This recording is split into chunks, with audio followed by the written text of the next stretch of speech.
શાળામાં પ્રવેશ ન મળતા વાલીઓ આકરા પાણીએ વડોદરા ડીઈઓ કચેરી ખાતે કર્યું ઉગ્ર વિરોધ પ્રદર્શન। વડોદરા શહેરમાં રાઇટ ટુ એજ્યુકેશન હેઠળ પ્રવેશથી વંચિત રહેલા સામાન્ય અને મધ્યમ વર્ગના બાળકોના વાલીઓએ ભારે વિરોધ નોંધાવ્યો છે। પ્રવેશ પ્રક્રિયાના 2 રાઉન્ડ પૂર્ણ થવા છતાં હજુ સુધી પોતાના બાળકોના નામની જાહેરાતો ન થતાં રોષે ભરાયેલા વાલીઓએ આજે જિલ્લા શિક્ષણાધિકારીની કચેરી ખાતે ઉગ્ર હોબાળો મચાવ્યો હતો।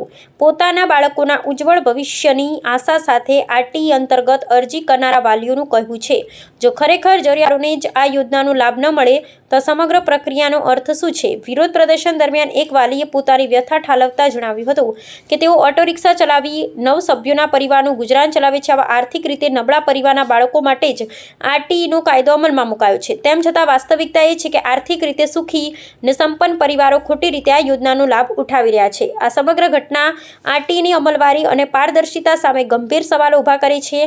વાલીઓએ ઉગ્ર માંગ કરી છે કે તંત્ર દ્વારા પ્રવેશ પ્રક્રિયાની સઘન તપાસ કરવામાં આવે અને ખરા અર્થમાં યોગ્ય તથા હકદાર બાળકોને જ પ્રવેશ ફાળવવામાં આવે।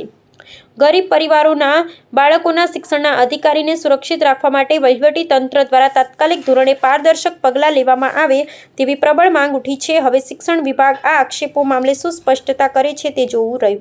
મારી રજૂઆત એ છે કે અમે 2 વાર લખ્યું। એકવાર ચલો પ્રોબ્લેમ હતો કે આધાર કાર્ડ માટે અમે રેશન કાર્ડ મૂક્યું હતું, પણ બીજા રાઉન્ડમાં અમે બધું તમામ ડોક્યુમેન્ટ કમ્પ્લીટ હોવા છતાં પણ કોઈ રિસ્પોન્સ નથી, અંદર કોઈ મેસેજ નહીં આવ્યો। અને આંગણવાડીમાં પણ અમે એડમિશન આપ્યું હતું કે ચલો અમારું આગળ જતા અમારું છોકરું આમાં ભણે કે અમારે આરટીમાં। મારું ઘર રિક્ષા પર ચાલે છે, અમે 9 જણનું ઘર ભરણ પોષણ ચાલે છે અને એડમિશન એવા લોકોને મળ્યા છે કે જે ઘરમાં 2 ટીવી છે, 2 એસી છે, ગાડીઓ છે, એ લોકો માટે એડમિશન કેવી રીતે મળી શકે?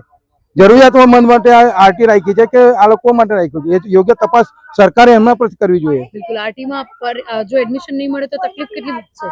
અમારી પર તકલીફ છે ને મેડમ, અમારે ક્યાં મૂકવું પડે? ત્યાં 4 તારીખે સ્કૂલો ચાલે, 8 તારીખે સ્કૂલો ચાલશે, સેકન્ડ રાઉન્ડ થર્ડ રાઉન્ડ આવશે, અમે ક્યાં જશું? ક્યાં સરકારી શાળાઓને લઈને કોઈ ઓપ્શન વિચારેલું? કોઈ ઓપ્શન નહીં વિચાર્યું, પણ સરકારી શાળા સારી છે, પણ છેલ્લા અમારે એ તો રાખવું પડે। આજે અમારું છોકરું આગળ વધે એના માટે કરીએ છીએ કે સરકારી સ્કૂલને છોડીને અમારે જઈએ।